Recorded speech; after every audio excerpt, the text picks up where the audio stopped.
Oi, gente, tudo bom? Vou começar me audiodescrevendo, né? Sou uma mulher branca, cabelos loiros, tô com uma camiseta branca e uma calça azul. E dizer que eu tô super feliz de estar aqui com vocês hoje, gente. Primeiro evento de UX aí depois de 2 anos. Então, meu coração também está aqui a mil e a primeira talk, enfim. Vamos lá. E eu vou falar um pouquinho sobre mulheres na área de tecnologia, contar um pouquinho da minha trajetória, como o Edu falou, é sobre pessoas, então falar como que eu cheguei aqui hoje, né?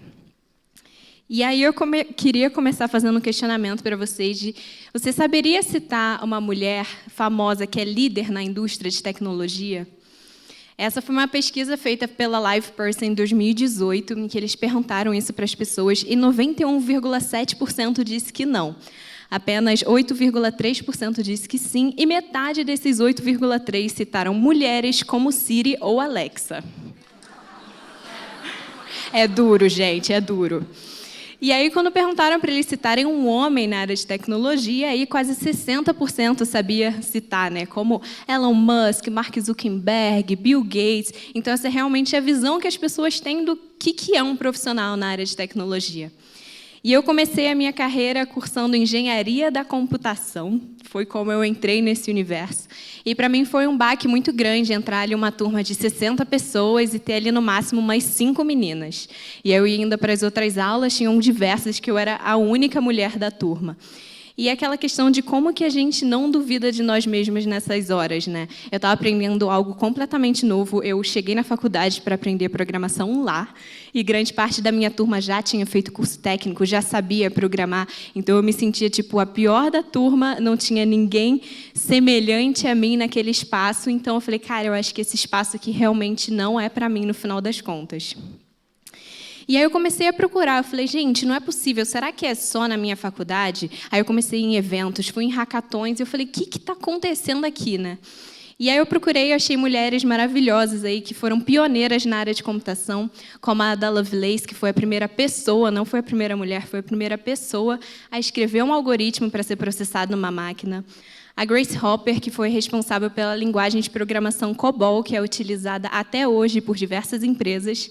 E a Katherine Johnson, que não sei se vocês já viram o filme Estrelas Além do Tempo, que ela era uma dos computadores humanos, que fazia parte ali, realmente das mulheres, principalmente mulheres pretas, que tinham as suas histórias totalmente ali, realmente de forma invisível, e elas que faziam os cálculos matemáticos ali para a NASA. Então, ela foi responsável por fazer a trajetória do Apollo 11, que levou a gente para a Lua. Foi a Katherine Johnson que fez todos os cálculos, com apoio realmente de outras mulheres.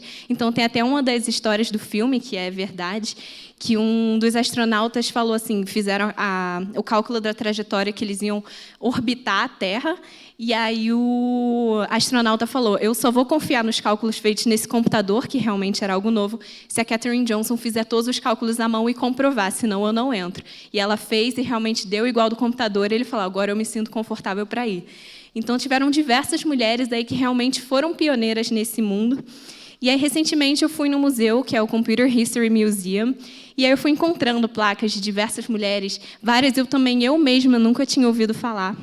E para mim foi muito marcante uma em especial, que foi a Barbara Stephenson, que ela foi a primeira mulher engenheira da DEC. E a DEC foi uma das primeiras empresas ali de computador, que depois foi comprada pela pela Compaq e depois pela HP.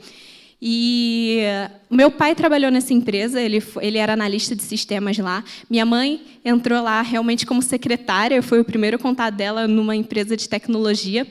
E aí meu pai ele foi treinado a primeira pessoa do Brasil a treinada em VAX, a aprender a mexer nesse computador.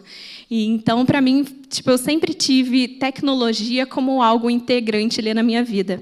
E aí essa placa ela fala que ela chegava lá realmente para os clientes para se apresentar como engenheira, e aí falava, não, mas cadê o engenheiro? E ela falava, não, sou eu. Aí ele, não, a gente quer o engenheiro de verdade.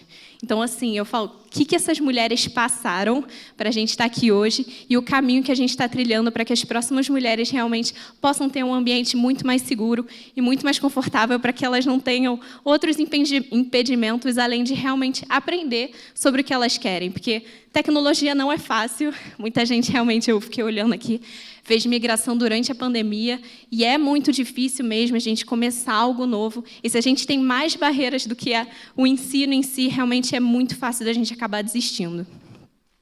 E essa sou eu e meu irmão. A gente desde cedo teve contato com computador, com videogame. E não tinha essa diferenciação lá em casa de, não, o computador é só para o seu irmão. A gente tinha realmente ali o mesmo tratamento, a gente era estimulado a montar e desmontar as coisas, que na maioria das vezes não voltava a funcionar, a experimentar, enfim, nossa, eu e meu irmão, a gente ficava inventando várias coisas loucas. E a questão é que realmente eu me apaixonei por tecnologia porque eu fui exposta a esse universo. Então, se a gente não se dá a oportunidade de tentar, a gente nunca vai descobrir. E se isso não é apresentado para a gente como uma possibilidade, aí que realmente a gente não vai mesmo olhar a tecnologia como uma carreira que a gente pode seguir. Então, conversando com as minhas amigas, elas, não, tecnologia nada a ver. Nossa, nunca me imaginaria trabalhando com isso. Então, realmente é muito bizarro a gente pensar que, da forma com que elas se imaginam se tornando, sei lá, médicas, advogadas, elas não se imaginam se tornando programadoras, designers de experiência, cientistas, sabe? E aí, pesquisando mais, eu achei essa foto da primeira turma de formados no curso de Ciência da Computação do IME, em 1974. E tem muitas mulheres nessa turma. Então, lá de 20 alunos, 14 eram mulheres e 6 homens. E já em 2016, dos 41 alunos, 6 eram mulheres e 35 homens. E eu não fui a única pessoa a fazer essa pergunta, né? Diversas instituições, pesquisadores tentaram entender, cara, o que aconteceu para rolar essa inversão, né? E tem esse gráfico que, quando a gente vê ali realmente em vermelho, que é o gráfico que cai ali depois, é a participação de mulheres em ciência da computação. Então, realmente, a partir da década de 80, teve uma queda ali muito grande. E uma das pesquisadoras, que foi a Jane Margolis, ela fala da relação entre a chegada dos computadores pessoais na casa das pessoas e a diminuição de mulheres na área de tecnologia. Não como um único fator, mas como um dos fatores que influenciou realmente a gente ter tão poucas mulheres hoje em dia em tecnologia. Então, apesar de ser textão, eu queria muito trazer isso que ela falou, que as famílias eram muito mais propensas a comprar computadores para meninos do que para as meninas, mesmo quando as meninas estavam realmente muito interessadas em computadores. Então, isso foi um grande negócio quando aqueles jovens chegaram à faculdade.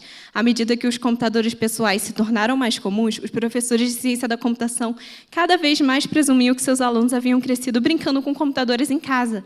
Então, foi algo, assim, para mim, um baque muito forte. Entrei na turma, basicamente todos os homens já sabiam mexer em computador. Então, eu me achava muito pior do que todo mundo ali na sala. E também a questão do estímulo. Uma seguidora me mandou mensagem, se não me engano, ano passado, e ela falou, Nina, eu tinha muita vontade de fazer faculdade de computação. Meu pai não deixou, porque ele falou que computação era coisa de homem, não era coisa de mulher. Isso agora. Então, às vezes, a gente fica muito na nossa bolha, a gente acha, e muitas pessoas falam, tipo, a mulher não está em tecnologia porque não quer. Gente, tem cada coisa que eu escuto e que eu recebo, e que a gente realmente tem muita coisa que a gente pode fazer para isso mudar.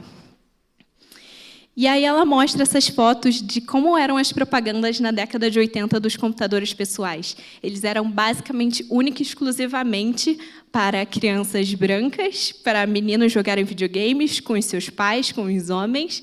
Então, começou realmente nessa época a criar essa narrativa do que representa um profissional de tecnologia, né? Esse estereótipo que a gente sabe quando a gente pensa, tipo, alguém em tecnologia, aquele menino que usa o casaco, que é super hacker e tudo mais. Só que não é isso. A gente que vive olhando aqui esse público, eu falo, gente, tem tanta gente aqui diferente, é isso que realmente a gente precisa. E outra questão também é da falta de entendimento do que representa um profissional de tecnologia e que vai muito além de programação, né? Que a gente tem diversas outras áreas debaixo desse guarda-chuva que apenas programadores não criam um bom produto, um bom serviço para ir para a rua. A gente precisa de diversas pessoas, de diversas disciplinas, como, por exemplo, design de experiência, produto, a galera de qualidade de software, enfim. Tem realmente muita oportunidade e a galera realmente não tem noção. Pensa que é apenas programação.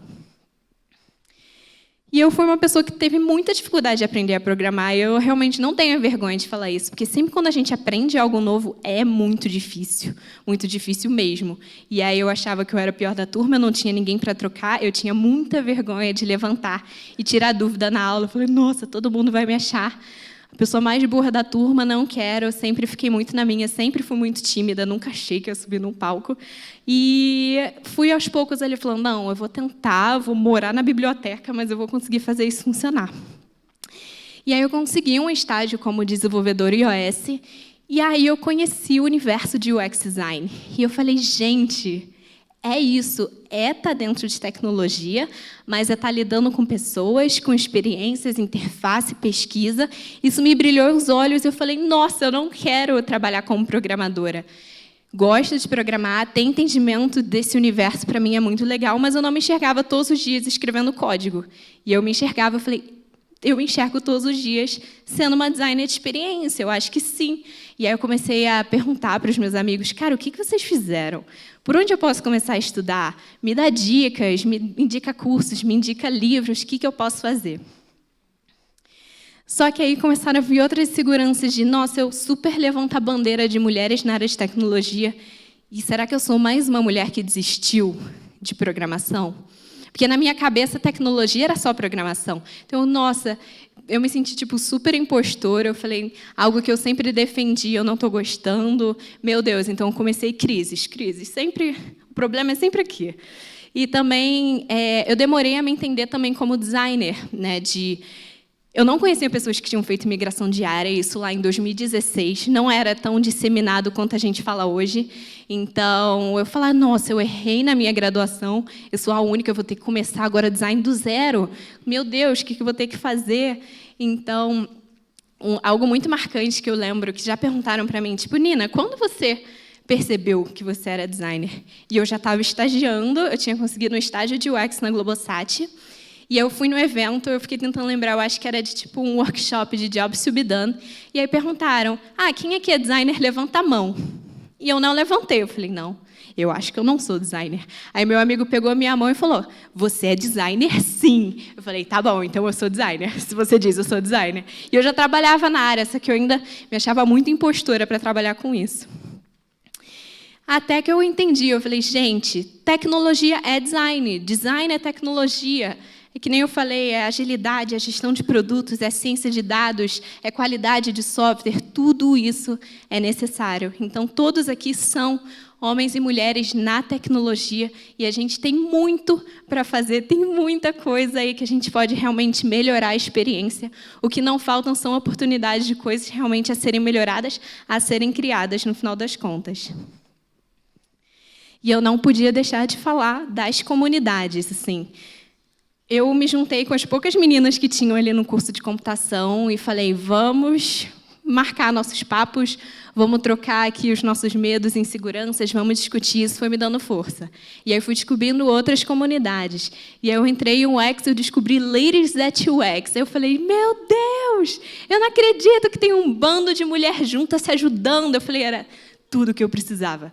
Então, eu comecei a ir em todos os eventos, descobri que várias empresas estavam organizando. Cada fim de semana, eu estava indo numa empresa diferente para conhecer, para assistir as talks, na época do mundo presencial.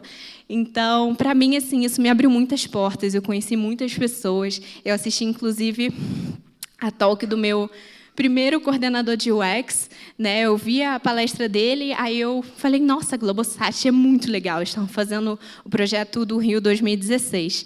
E aí eu fiz uma entrevista para a Globosat, e aí era ele, eu assisti a sua apresentação lá, eu falei, vou me mostrar como uma pessoa interessada, uma pessoa que está lá sempre muito participativa. E aí eu consegui, e aí eu falei, gente, comunidade é tudo para mim.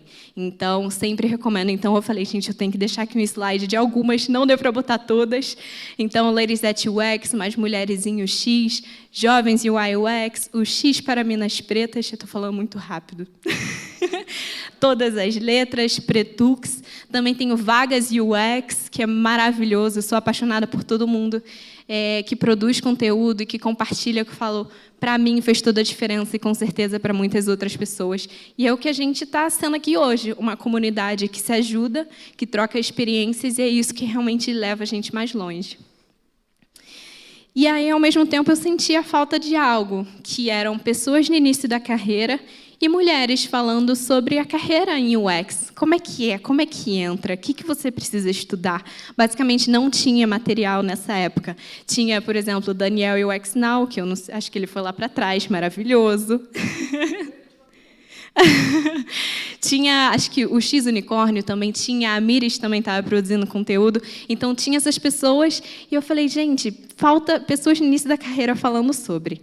E eu também queria me desenvolver, eu via o pessoal dando aula, eu via o pessoal em cima de um palco dando palestra, e sempre fui muito envergonhada. Eu era a pessoa no colégio que pedia para segurar o cartaz. Eu falo, eu faço toda a apresentação, mas eu seguro o cartaz, eu não vou falar, gente, eu me recuso. Então, eu falei, eu quero conseguir falar com a câmera, vou experimentar, vou começar ali um projeto no Instagram. Até porque muitas pessoas me procuravam, tipo, amigo de amigo me indicava e me chamava no WhatsApp para tirar dúvidas sobre a área. Eu falei, vou consolidar isso em algum lugar. E aí surgiu, e se eu começasse a produzir conteúdo? Aí, de novo, o Daniel, porque eu já fui e mandei mensagem para ele. Comecei a encher um saco, eu falei, Dani, o que você acha de eu começar a produzir conteúdo?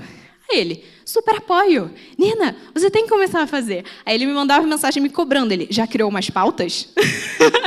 Entendeu? Aqui, que parte você já fez? Aí ele ficava, você precisa de ajuda? Que câmera, que tudo. Maravilhoso. Então, Dani, super coração para você. E eu comecei a desenhar isso 18 de fevereiro de 2019. E aí eu comecei a criar. Então, já em março, eu consegui 1.000 seguidores. Na época, eu fiquei super feliz que a empresa que eu estava começou a me apoiar. Eles falaram, não, você tem que fazer mesmo, cria conteúdo. Você quer dar palestra aqui dentro? Eu falei, meu Deus do céu, calma. Então, foi muito bom ter esse apoio das pessoas, meus amigos próximos, a comunidade. E aí, olhando, gente, olha a minha foto de perfil, eu com 2.000 seguidores. Então, tudo que eu estava fazendo, e ao mesmo tempo, 2.000 seguidores e teve 1.400 visitas. Eu falei, gente, muita gente me visitou. Que medo, o que elas estão achando de mim? Todos esses medos de internet. Isso que me permitiu realmente chegar aqui hoje foi exatamente a produção de conteúdo. Arriscar e falar, quero entrar nesse universo de UX, vou participar dessas comunidades, vou começar a criar conteúdo. E realmente estou aqui hoje vencendo os meus medos. A galera viu que eu estava super nervosa e que migração realmente é muito difícil, mas que vai trazer muitos benefícios e que tem muita gente vindo de outras áreas. A Lilian maravilhosa, que veio de Direito. A Dani, que eu estava conversando, que hoje em dia trabalha com produto e veio de Arquitetura. Então, para mim, é muito inspirador, inclusive, fazer parte disso, de alguma forma. Muitas pessoas que conheceram a área através de mim mandam mensagem agradecendo. Consegui a bolsa de estudos, consegui um curso. Nina, preciso tirar uma dúvida, como é que eu faço isso? Pode dar uma olhadinha no meu portfólio, enfim. Então, para mim, é muito recompensador, então eu fico extremamente feliz com isso tudo. E essa frase, eu sou super fã, que diz que meu propósito é segurar a porta para que uma mulher passe. Se todas fizermos isso, teremos uma rede de mulheres entrando. Então, é muito isso que eu busco fazer, assim, do fundo do meu coração. Estou ficando emocionada, mas, graças a Deus, eu estou terminando. E aí o meu convite é realmente de irmos juntos e juntos nessa, da gente fazer realmente esse evento aqui brilhar, a gente sair daqui recheado de ideias, de trocas, de a gente compartilhar com as outras pessoas e que a gente possa continuar realmente esse movimento. Então, inclusive, agradecer o Edu por trazer essa iniciativa de volta. E é isso, gente. Muito obrigada mesmo.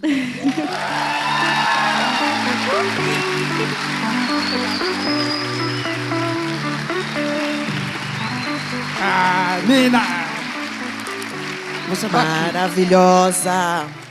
E agora a gente vai receber as perguntas de vocês. Aqui a gente vai ter espaço para 3 perguntas, e aí vamos deixar essas 2 poltronas para quem quiser ocupar para fazer essas perguntas.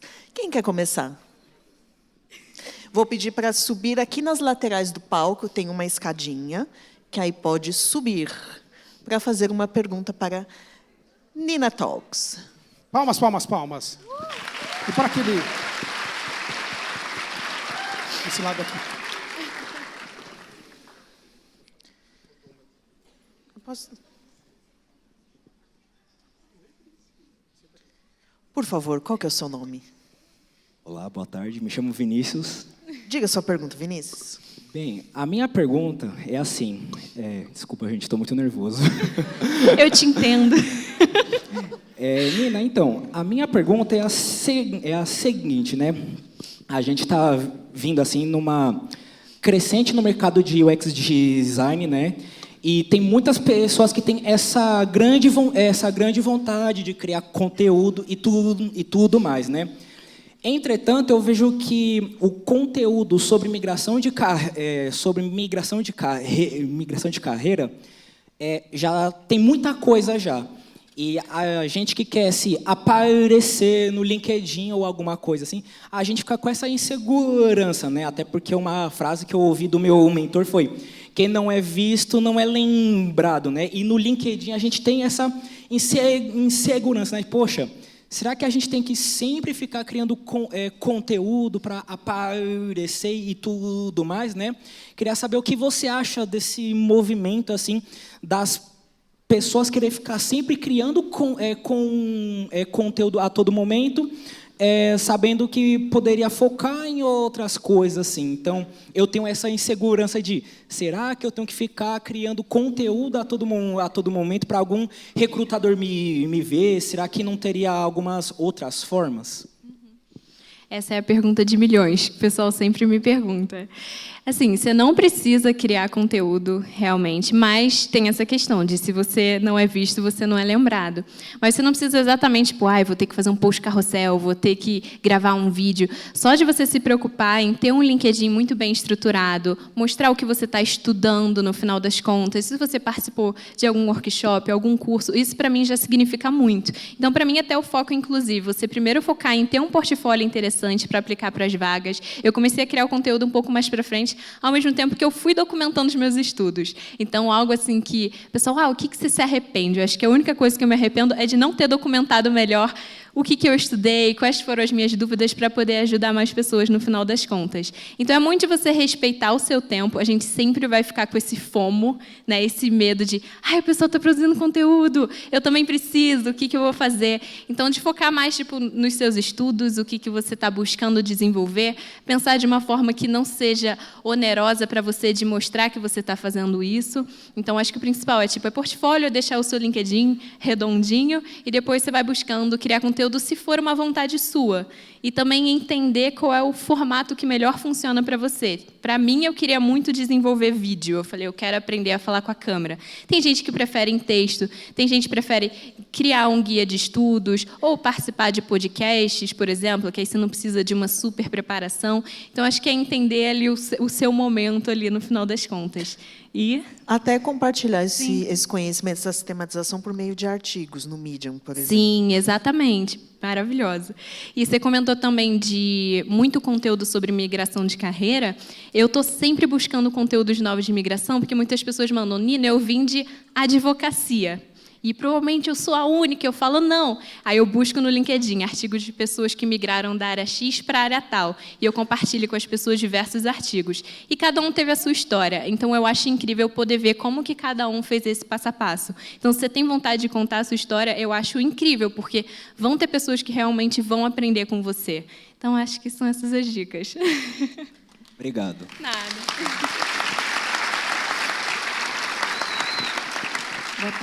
Boa tarde a todos. Meu nome é Keitiane e, assim como a Nina, eu migrei dessa área de tecnologia, programação e tal, de grande porte, diga-se de passagem, para a área de UX, designer e tudo mais.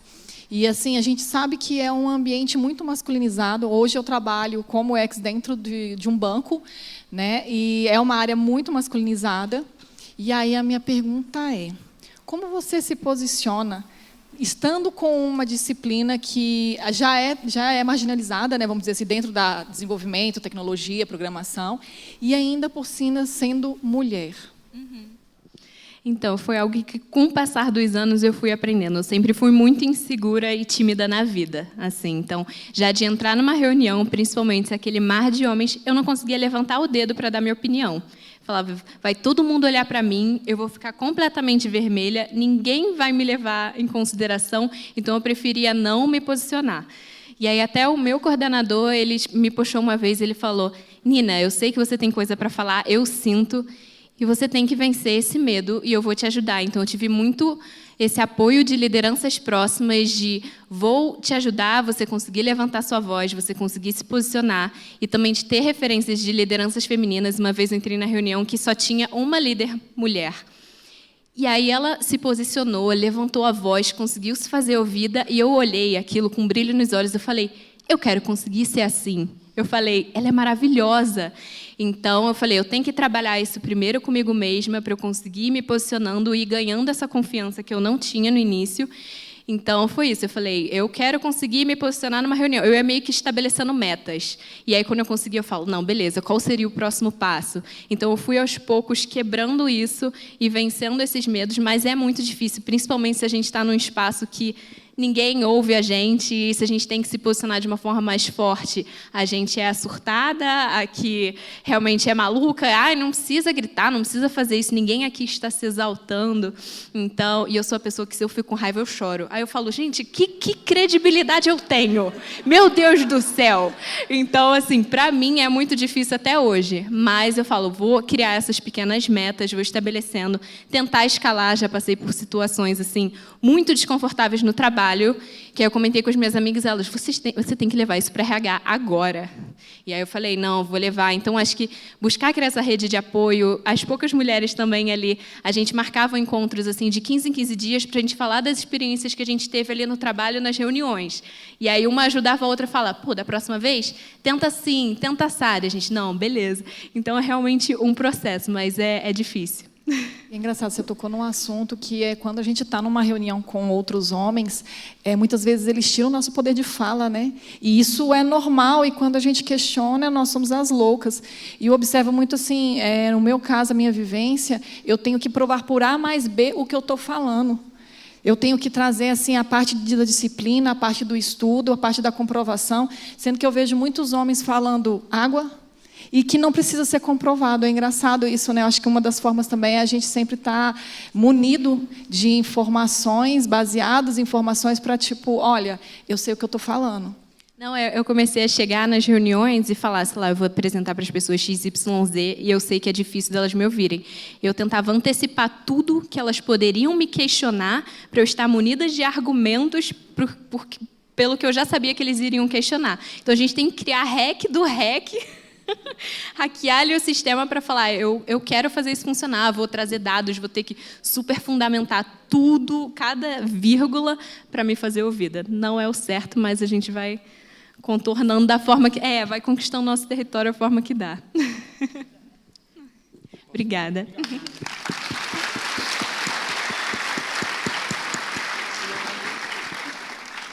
Boa tarde a todas e todos. Eu me chamo Almir, eu sou UX Researcher. Primeiro, eu queria dizer que eu fiquei meio nervoso de subir aqui, mas eu sentei aqui e adorei. Maravilhoso. É uma sensação de poder incrível aqui. Palmas para ele, palmas para ele. O nervosismo foi embora, agora eu tenho que aprender a lidar com a minha voz, mas aí é outra história. Eu entrei faz 1 ano e meio nessa área de UX. Eu tive uma experiência em pesquisa de mercado. E eu tive meus caminhos das pedras assim para conseguir descobrir minha primeira vaga, minha primeira oportunidade. Eu fiz alguns cursos gratuitos, mas como eu tinha uma boa formação, eu dei sorte e consegui muito rápido. E hoje eu sempre procuro ajudar pessoas com uma mentoria, não uma mentoria muito técnica, assim, a minha experiência sobre o que eu aprendi de comunicação, CV, essas coisas, e de cursos. Eu queria saber, assim, da sua experiência, sabe, como é que a gente pode ajudar essas pessoas? Que hoje eu tenho planos, por exemplo, de convidar pessoas para pagar curso, para quem não pode, sabe? Às vezes um curso de R$ 1.500 não impacta tanto no orçamento de muitos de nós. mas, tipo, muda uma vida. Eu queria saber, assim, então, a sua opinião, assim, qual que é a sua experiência, o que pessoas que, digamos assim, têm um pouco mais de vulnerabilidade precisam da gente para a gente conseguir trazer essas pessoas para o mercado. E a Ábia estava na fila também para fazer uma pergunta, só que eu achei que ela não ia conseguir. Ela tinha dicas para quem quer participar da Apple Swift Challenge. Só isso. Veio de 2 em 1, né? Aqui é no combo. Maravilhoso! Então, isso sempre foi algo assim que eu pensei muito, né, de as pessoas que não têm condição de pagar um curso, de pagar uma mentoria, como que elas vão poder fazer. Então, por isso que no momento eu busco que o meu conteúdo seja 100% gratuito, e eu tenho muita vontade de conseguir sair do Instagram e ir para outras coisas, de escrever artigos, vídeos no YouTube, mas no momento está um pouco difícil. Então, de entender como que você pode compartilhar conteúdo da melhor forma possível, indicar conteúdo de outras pessoas. Então, a gente fala, pô, tem muito conteúdo de UX na internet, mas as pessoas elas ficam perdidas no primeiro contato. Então, meio que organizar ali uma ordem do que eles podem fazer. Eu sempre indico, por exemplo, a playlist do Daniel explicando o que é UX, procurar diversas ONGs, tem muitas ONGs legais que a gente pode se inscrever. Então, atualmente, eu estou dando mentoria numa ONG de UX para 2 meninas, primeiro contato delas com a área, e tem sido incrível, eu aprendo demais, e elas falam, minha dúvida é essa, eu falo, dá uma olhada nesse conteúdo. Então, se as pessoas puderem separar um tempo que seja 1 horinha por semana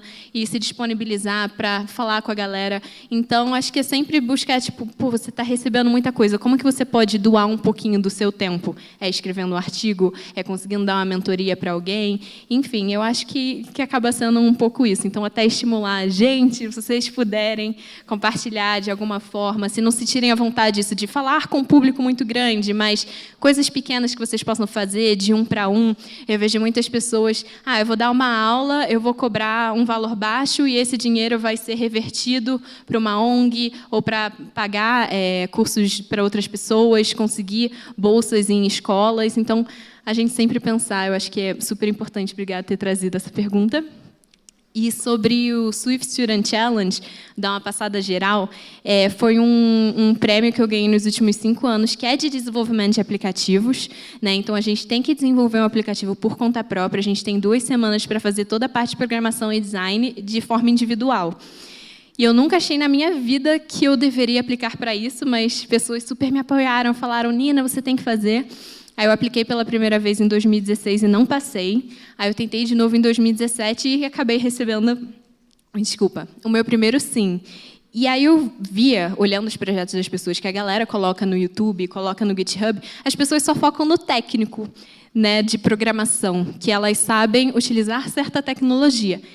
Basicamente, ninguém foca na experiência. Ninguém foca ali em algo interativo, algo com uma boa usabilidade, uma boa navegação. Então, eu falei, esse vai ser meu diferencial, eu vou entregar através do design, que é o que eu sei fazer de melhor. E foi realmente assim que eu me destaquei nos últimos anos, fazer o que as pessoas não estão fazendo, que é pensar no design, pensar na experiência, de pensar ali um MVP, de fazer pesquisa, mesmo em 2 semanas, teste de usabilidade. A minha mãe é a minha QA. Ela achou todos os bugs do meu projeto, porque ela não queria ler, ela queria sair clicando, entendeu? E eu ficava, meu Deus, eu não vou interferir, vou deixar. Tinha que ter interação de 3 minutos, aí eu estava dando 6, não está dando certo. Então, realmente, de utilizar essa mentalidade de design para participar dessas competições foi o que realmente foi um diferencial. E aí, se quiser me procurar depois, eu tenho até uma talk falando de todo o meu processo criativo para esse challenge, e aí eu mando depois, foi no Front em Sampa, então está bem explicadinho lá tudo.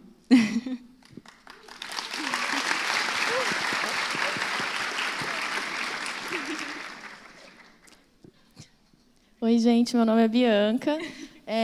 Primeiramente, eu queria agradecer, é uma honra estar aqui pertinho e mandar um beijo para uma galera que está assistindo de casa, do meu time, que na hora que você mostrou a pesquisa de você conhece alguma mulher na liderança que é uma inspiração, eles mandaram no grupo, eu conheço a Bianca. Que então, eu queria mandar um beijo para o Ian, para o Marco e para a Michelle. Mas vamos lá. A minha pergunta, né? A gente viu que você cresceu assim muito, né, rápido em números e tudo mais, todo o conteúdo que você tem produzido, mas atualmente assim, você tem hoje assim, você é muito conhecida já, né? E você tem alguma insegurança hoje, algum medo? E também pensando no futuro, né? Eu fico pensando, eu estou crescendo ainda, estudando muito, mas eu sempre fico com receio de ficar acomodada, sabe? De tipo, nossa, e agora? Tá, aprendi isso. O que eu tenho que fazer para a minha carreira no futuro? Para onde que eu estou indo?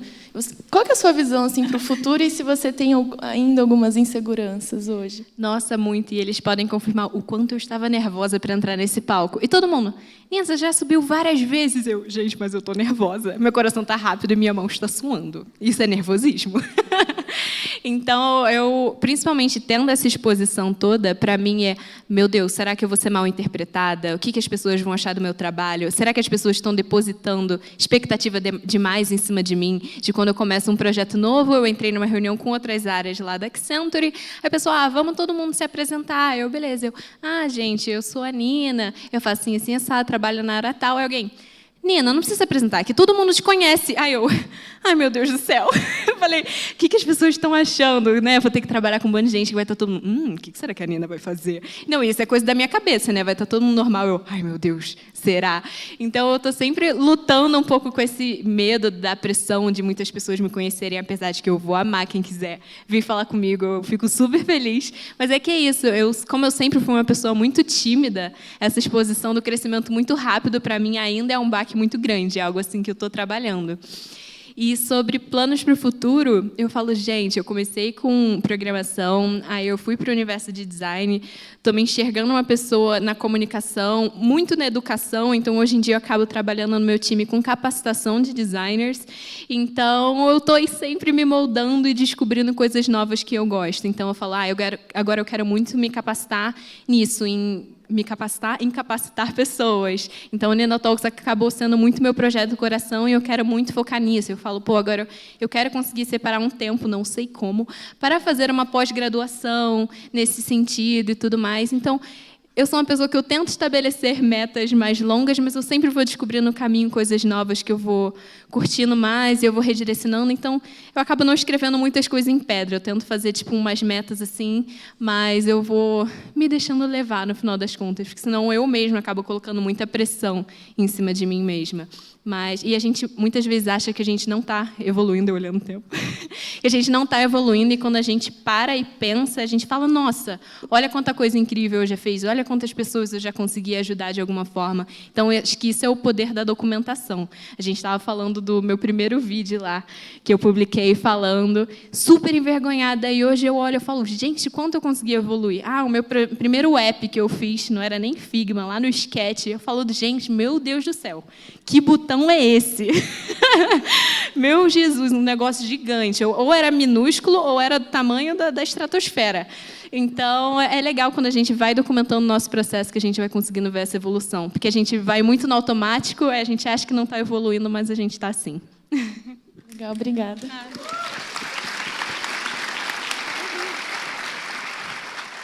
Estamos aqui nos minutos finais desta conversa maravilhosa. Quer falar alguma coisa? Eu queria fazer uma pergunta, na verdade. Ai, meu Deus.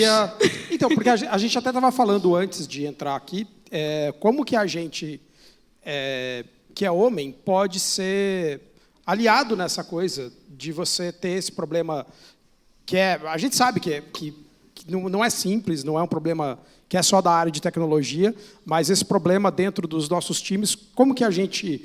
Que lição que a gente pode fazer? Qual que é a nossa maior puxão de orelha que você daria na gente? Assim, que a gente pode tentar trabalhar melhor assim, para ser alguém que é aliado nessa luta que, de novo, que a gente sabe o quanto é complicado. Como que a gente pode? O que você acha que a gente pode fazer de bom? Então, acho que o primeiro passo foi o que você falou, já se enxergar que precisa ser um aliado no final das contas, né? E acho que trabalhar com intencionalidade. Então, isso que eu até comentei do meu coordenador, ele percebeu que eu estava insegura e ele falou, eu vou te ajudar a você conseguir se posicionar. Então, dele saber interpretar esse tipo de coisa, conseguir ajudar, entender quais são as nossas dores, então buscar ter esse entendimento de pelo que as mulheres passam, o que está impedindo elas de entrarem na área ou se sentirem confortáveis em algum espaço. Então, acho que esse entendimento e aí trabalhar essa percepção para intervir nos momentos que faz sentido também. Porque, às vezes, uma pessoa, ela realmente, essa mulher, ela não quer se posicionar e falar, não, vou te dar voz. Ela fala, mas eu não quero essa voz nesse momento, entendeu?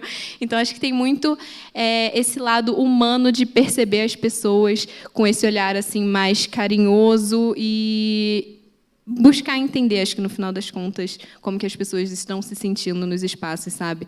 Então, por exemplo, no meu time tem a Lili, que ela é uma designer tetraplégica.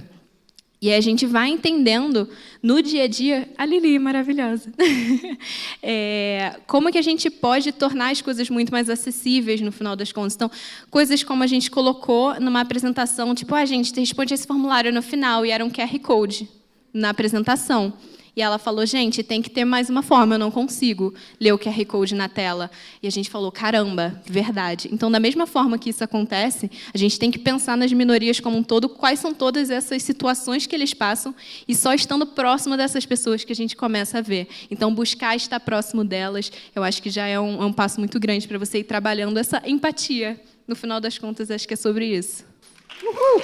Obrigada, gente.